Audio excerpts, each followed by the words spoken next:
это вы. Приветствую в моем хранилище.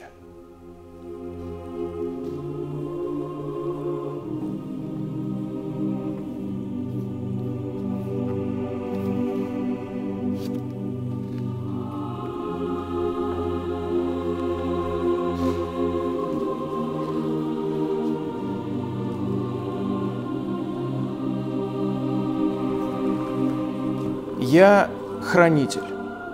Хранитель историй. Историй о любви и злобе, жадности и красоте, жизни и смерти. Но все эти истории объединяет одна очень важная деталь – обман. С обманом сталкивался совершенно каждый из вас. Он может быть безобидным, может быть во благо, но также он может быть из злого умысла и даже смертельно опасным. И согласитесь, что он так или иначе фигурирует в совершенно каждой паранормальной истории, которую вы видели на этом канале. Но цель этих видео была, вопреки тому, что думают многие, не разоблачить ту или иную историю, совсем нет. Главное – показать метод манипуляции. Как людям, не монстрам, а обычным людям удалось обвести всех вокруг пальца. И тут я подумал, если основная тематика канала – рассказ о мифах, дезинформации и манипуляции, то зачем ограничивать себя, уделяя внимание только загадочной паранормальщине? Поверьте, в мире было столько удивительных обманов, и у каждого обмана есть своя увлекательная история. Добро пожаловать в новый формат, который, я надеюсь, вам очень понравится.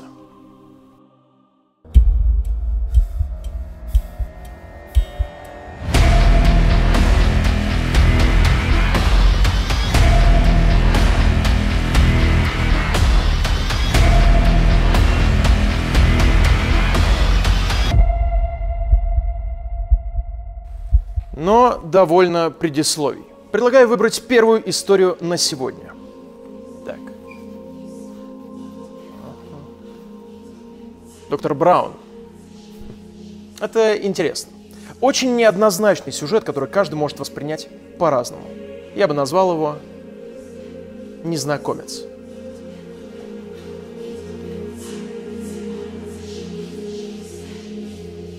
Июль 1967 года. В небольшой техасский городок Грофтон, населением чуть больше 1000 человек, приезжает доктор Рид Браун со своей женой и маленьким ребенком. Но приезжают они не для того, чтобы отдохнуть или поработать. Совсем нет. На самом деле, они были теми самыми людьми, которые заехали, чтобы выпить содовой и поехать дальше.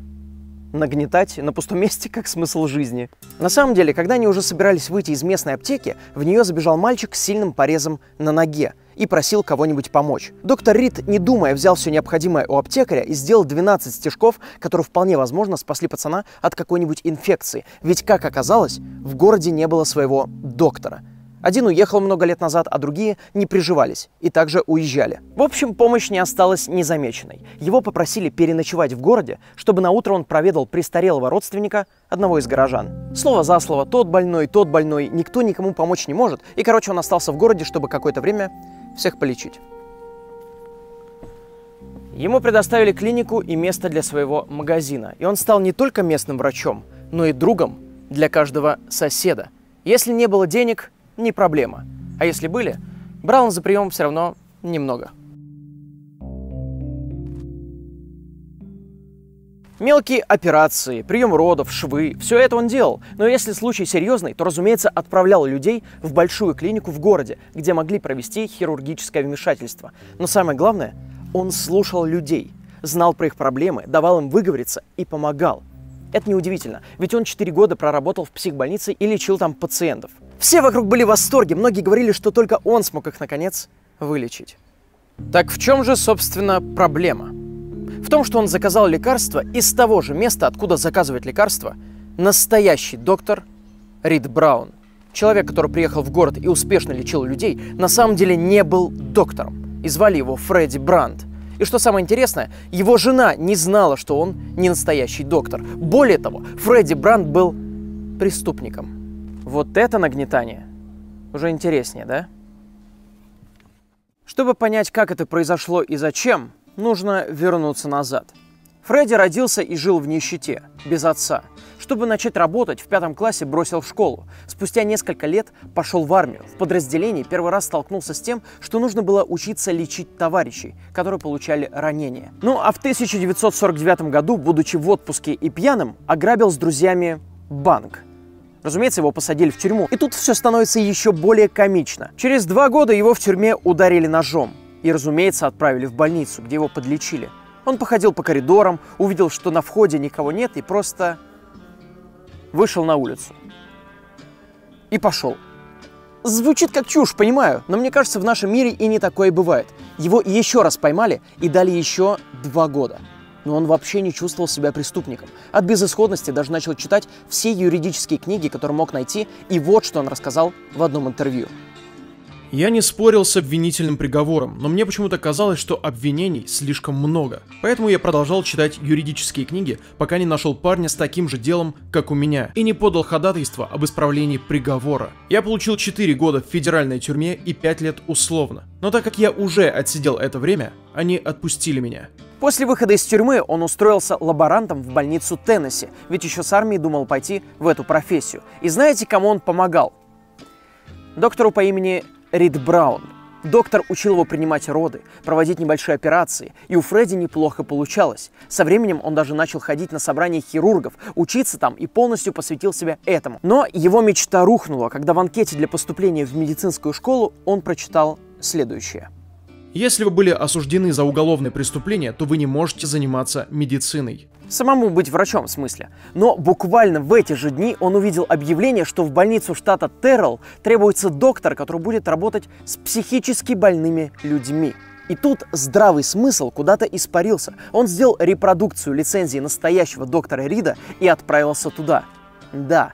В то время не было интернета, и вычислить такого мошенника не было простой задачей. 4 года ненастоящий доктор лечил людей от психических расстройств, а потом перебрался в тихий техасский городок, и там целых полгода имел свою клинику. Как раз то, с чего я начал рассказ.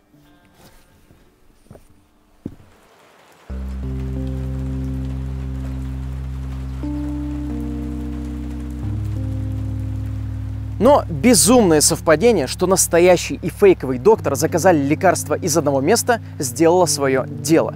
Мошенник был разоблачен, и об этом узнали все в городе. И знаете что? Им было на это максимально плевать. Есть у него лицензия, нет лицензии, он никому не навредил. И наоборот, всем помогал. Они писали петиции, письма в поддержку, в общем, встали горой для своего друга. И очень хотели, чтобы когда закончилось судебное разбирательство, он вернулся в городок и продолжил свое дело. Что с ним в итоге произошло, неизвестно. Есть информация, что в 1970 году он был еще под залогом и работал в месте, не связанном с медициной. Удивительная история.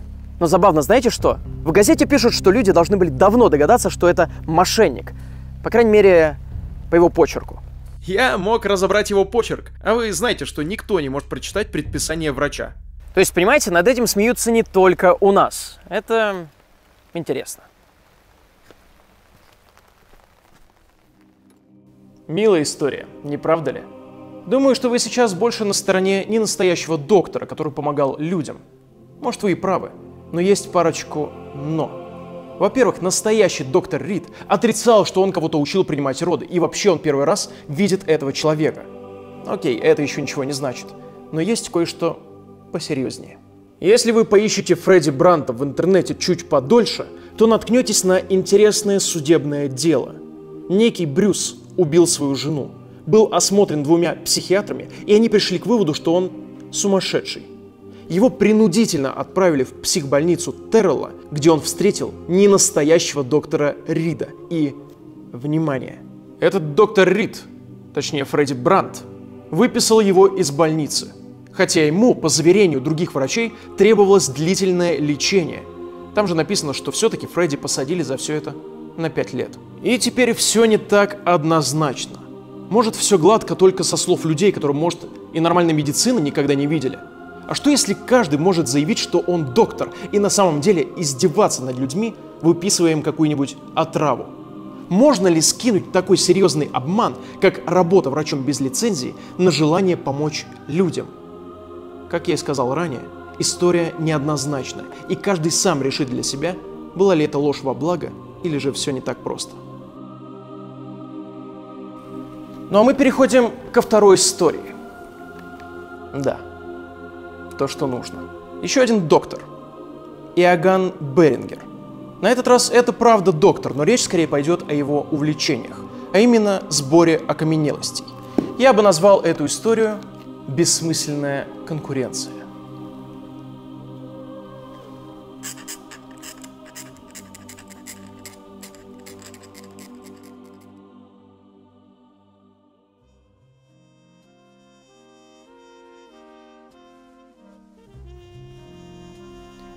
Дело было еще в XVIII веке. Профессор медицины и декан факультета Иоганн Берингер, помимо своего основного рода деятельности, занимался поиском окаменелостей. И однажды один из его учеников принес ему нечто необычное и сказал, что нашел в земле. Давайте покажу.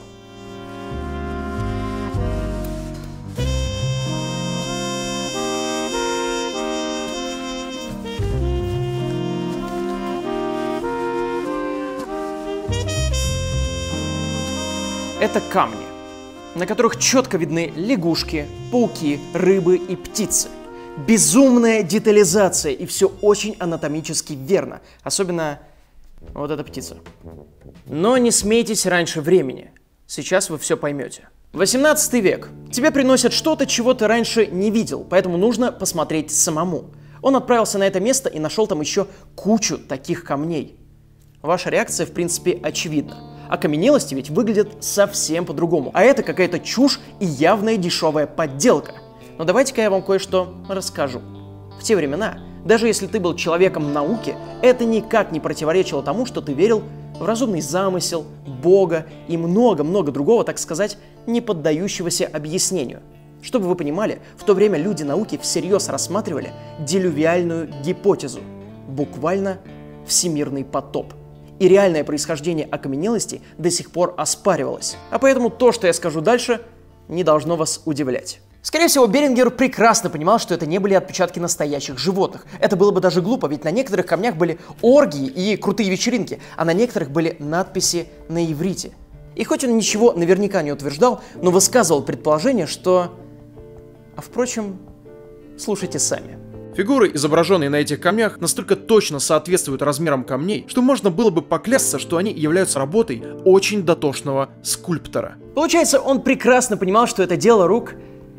Если вы думаете, что речь о человеке, то вы ошибаетесь. Он думал, что это дело рук Бога, или что-то Всевышнее специально раскидало камни на этом месте, и не стоит его винить. Опять же, время такое было. Более того, он получил моральную поддержку от своих коллег, профессора географии Игнаца Родерика и библиотекаря Георга фон Экхарта. «Давай, брат, мы в тебя верим, ты все докажешь». Ну, он и поверил в свои силы. Назвал эти окаменелости иконолитами и написал книгу об этом. Только вот ни животные, ни божественное вмешательство тут было ни при чем. Те люди, которые его поддерживали, как оказалось, таким вот образом подшутили над ним. Они сделали больше 1000 этих камешков, наверное, было много свободного времени, подговорили студентов, чтобы они носили ему эти окаменелости. И когда Берингер начал писать книгу, и уже стало не смешно, они всячески ему намекали: завязывай, стоп, это не очень правда. Но, к сожалению, правда выяснилась только тогда, когда книга уже вышла, и было поздно. Он прям до последнего не верил в пранк. Да, может, некоторые и подделка, но точно не все. Но, разумеется, ошибался. По итогу он вызвал их в суд, и там узналось, что да, над ним пошутили, потому что посчитали его надменным парнем. И он такой: «Я книгу об этом говне написал!» Да, мне кажется, это не тот случай, когда можно так шутить. Во-первых, это супер прям жестоко. А во-вторых, это не сыграло на руку никому. У Берингера репутация была хуже некуда, а его обидчики лишились своих постов. Все это того не стоило, но тем не менее вся эта заварушка оставила огромный след. До сих пор в музее хранятся подлинники этих подделок. Хорошо звучит. А книга переиздавалась целых 2 раза, в том числе и в 20 веке. После этого современные пранки в интернете выглядят как детский лепет. Ну и история. Бедный доктор, скажете вы. Но я тут в том числе для того, чтобы внести скепсис в происходящее. Я нашел исследование 2005 года, которое, в принципе, меняет все с ног на голову. Там говорится, что Родерик, тот, кто и делал эти подделки, приехал в этот город уже после первых находок. Что-то не сходится. Более того, работу никто не терял, оказывается. И у исследователей возникло предположение, что его коллеги-то как раз хотели образумить Берингера и не позволить ему быть посмешищем. Тогда кто тут в итоге жертва? А вот этого мы не знаем. Два совершенно полярных мнения – это все, что у нас есть. Ну, а вот это, пожалуй, моя любимая история. Я еще с детства очень люблю лошадей, и этот рассказ именно о них. Я бы назвал его «Живой холст». Да, красиво.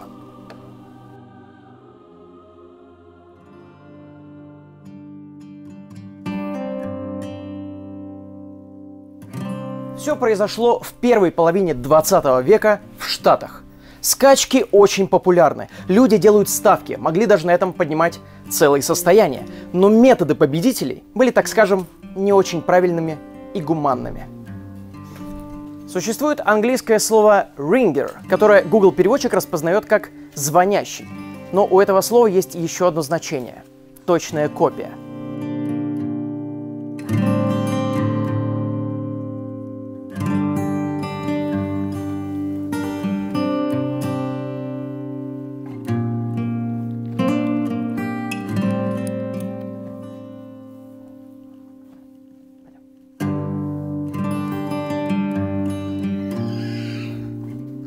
И чтобы победить на скачках, мошенники проворачивали следующий трюк. Они заявляли, что в скачках будет участвовать одна лошадь, какая-нибудь обычная, которая может соревноваться с такими же обычными, не очень быстрыми лошадьми. Но в день скачек они подменяли лошадь на точно такую же, точнее, очень похожую, но при этом это была очень быстрая лошадь и, вероятно, победитель каких-то хороших заездов. Напоминает миссию в «Мафии», где надо было машину испортить перед заездом, только тут все наоборот. И эта хитрость была реально очень сильно распространена. Но согласитесь, большая проблема найти две совершенно одинаковые лошади, но с совершенно разными характеристиками. Это прям действительно большая проблема. Пойдем. Но если что-то не получается найти, то есть еще один выход – сделать это самому. Было бы круто, конечно, если бы я сейчас рассказал историю, что кто-то выводил специальных лошадок одного цвета и давал им разные тренировки. Но все намного тупее. Питер Кристиан Барри, или как его еще назвали, Барри Пэдди, нашел решение этой проблемы. Он красил лошадей. Вы, наверное, можете подумать, что краска бы сразу его выдала. Мог пойти дождь, в конце концов, и все смыть. Да, он тоже это понимал. Поэтому его техника была достаточно специфичной. Он использовал отбеливатель и аммиак, что позволяло осветлить лошадь. А если нужно было перекрасить в другой цвет, то в дело шла хна, которую он наносил вручную или через трафареты. И иногда это было настолько реалистично, что никто не замечал. Еще бы, время какое было. Это вам не с автоподборщиком приехать и машину по фоткам сравнивать. И тем не менее, его часто ловили, и он даже в тюрьме сидел. Выяснилось, что он ответственен за мошенничество на миллионы долларов за десятилетия в этом грязном бизнесе. Если это огромная сумма сейчас, то в начале 20 века это вообще что-то невероятное. Ну и по классике мошенник был депортирован и умер в нищете. Стоило ли это того? Не думаю.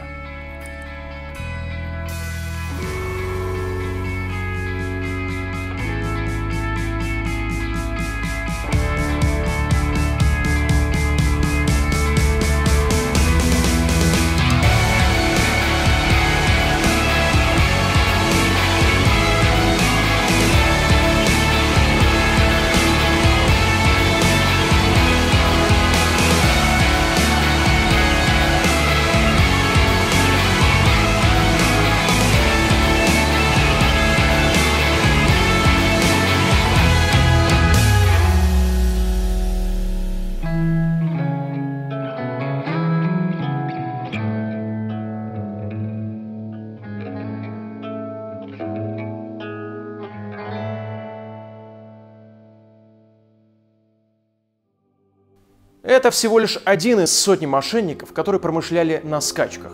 Но, скорее всего, самый уникальный. И вся эта история не прошла бесследно. Всем настолько надоело, что таким нехитрым способом можно сорвать гонку, что в 1946 году появилось бюро по охране гонок чистокровных лошадей. И боролись они, просто набивая татуировки на внутренней стороне губы. По сути, официально зарегистрированное транспортное средство со своим номером. И это помогло, кстати. Вероятно, вы даже краем уха не слышали об этих историях. И это нормально, ведь у большинства из них даже нет своей странички на Википедии. Обрывки информации в интернете можно найти разве что в газетных архивах. Как я о них узнал? Книги. Я бы вам их посоветовал, но они на английском, да и вообще доступны только в печатном виде. Тем не менее, есть много переведенных интересных книг, которые затрагивают мистификации и прокачивают критическое мышление. И специально для вас я собрал самые любимые в одном месте и добавил туда парочку художественных книг. Мою личную подборку можно найти на сервисе Storytel. И если вы о нем не слышали, то очень зря. Книги — это очень дорого. Поверьте человеку, у которого дома огромная библиотека. Но этот сервис позволяет читать и, главное, слушать все доступные книги за фиксированную цену. Проще говоря, за подписку. Это как фильмы и сериалы на стриминговом сервисе, только про аудиокниги, подкасты, лекции, стендапы и так далее. Разумеется, без рекламы. А если интернета нет, то офлайн режим никто не отменял. Предлагаю вам начать с «Звездной бабочки» Вербера и псевдонауки Смита. Хотя, может, у вас совсем другие вкусы. Это ничего. Каждый найдет то, что нужно, ведь там просто огромное количество контента. Сотни тысяч книг, включая уникальный контент. В пример могу привести серию True Crime на английском и интересную серию хоррор-аудиозаписей, которая называется «Если вы слышите эту запись». Начиная с этой записи я буду вести технический журнал осмотров и ремонта техники на станции. Вот. Интересный подход. Надо будет дослушать точно. А озвучка аудиокниг от топовых русскоязычных и англоязычных актеров и чтецов как вишенка на торте. Когда тебе в ухо шепчет Хабенский или Камбербэтч, это интересный опыт. Просто перейдите по ссылке хотя бы ради того, чтобы посмотреть мою подборку. А во-вторых, оцените сервис. Для моих подписчиков первые 30 дней в подарок, и за это время вы вкусите всю суть этого сервиса. И я думаю, в итоге выберете подходящую для вас подписку. Главное, на книги не забивайте. На сегодня наше время вышло. Но я надеюсь, что мы увидимся очень скоро. Все, что нужно сделать, дать мне понять, что вам все понравилось. Буду ждать. Подождут и истории, которых у меня действительно очень много. Так что дело за вами.